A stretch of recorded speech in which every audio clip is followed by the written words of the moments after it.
Joining me for more on this is Derrick Crowe, Political Director at Brave New Foundation. So Derrick, which is it? Are we broke or what? Well, we've got money. I think that's what this adventure in Libya shows. It's just that we don't have the right priorities. As you pointed out in your earlier segment, that first day of the war in Libya cost us $100 million at least. And you're hearing here in the United States that we're going to have to live with draconian cuts to basic services that keep people from falling through the cracks. So it's very clear to me, at least, that we have plenty of money in the United States when it meets the priorities of our policymakers, just none for the people out in the country. Well, like comedian Jon Stewart said, probably in a lot funnier way than I ever can, you can't fire Tomahawk missiles and teachers at the same time. But doesn't this undercut the whole narrative that we keep hearing in Washington about how we're broke, when we suddenly can find money for conflicts abroad? Well, I think Jon Stewart actually kind of got it backwards a little bit. You actually can fire Tomahawk missiles and fire teachers at the same time. In fact, here in Texas, I spoke about this on one of your past segments, that my wife is a teacher here in Texas, and she's been caught in the layoffs. So it's absolutely true that we have plenty of money for things like war, for companies like Lockheed Martin and Raytheon, which makes the Tomahawk cruise missile. We just don't have anything to educate our children, apparently. And I think that points out just a broader problem in the American political system, that our leaders aren't hearing us when we're telling them things like most likely voters want out of Afghanistan, for instance. Now, what do you think accounts for the fact that we chose Libya? Obviously, we've been hearing this term humanitarian crisis, right? But, I mean, Libya is not the only place in the world where there are people who need help, perhaps, in overcoming whatever leaders they have in power.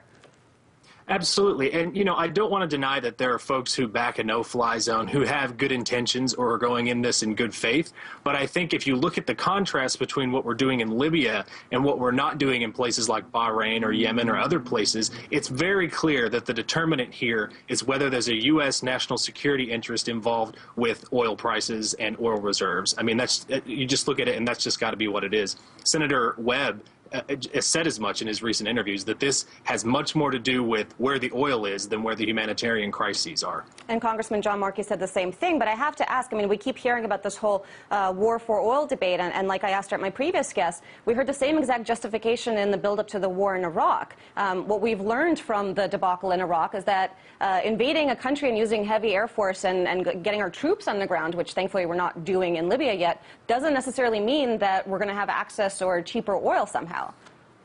That's absolutely true. I mean, the Iraq war, one of the chief costs of that war to the U.S. economy was the damage that it did by causing oil prices to go through the roof. And if you look at places like Afghanistan, where there's not significant oil reserves, even being in that country is costing $400 per tank of gas for the U.S. military. So it increases the demand for oil, which drives up, you know, the price for it. But there's this broader concern with the United States trying to find what amounts to a military solution to every problem around the world, and we just can't sustain that on the budget that they're telling us we have to live within in the United States. Now, what do you make of this sort of split, I guess, in the Obama administration? Because I'm sure if it were President Bush going into Libya, the left would be up in arms. And yet you have, you know, a lot of folks who sort of cut their teeth on the Bosnian crisis, where they suddenly discovered that there's such a thing as so-called humanitarian wars, right? So you don't have as much of the criticism from the left of this conflict because Obama really is selling it under these humanitarian auspices. What do you make of that break?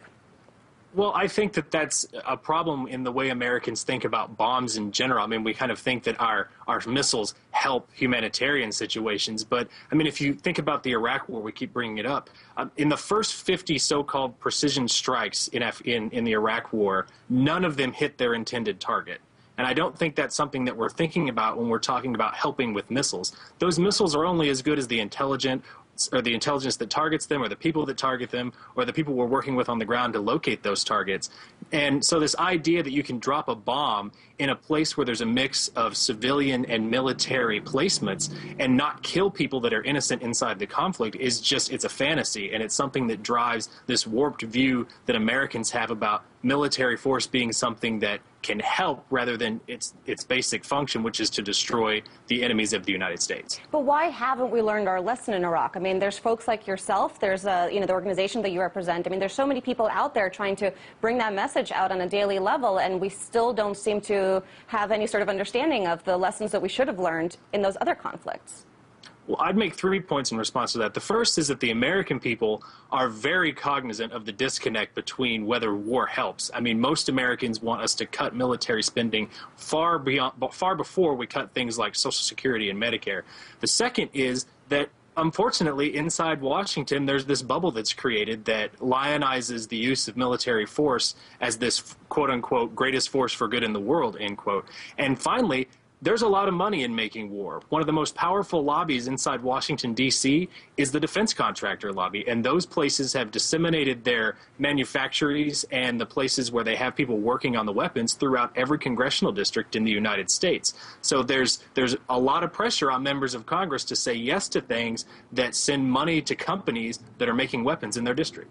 All right, well, you brought up Americans and sort of this perception that we have this greatest force for good in the world. And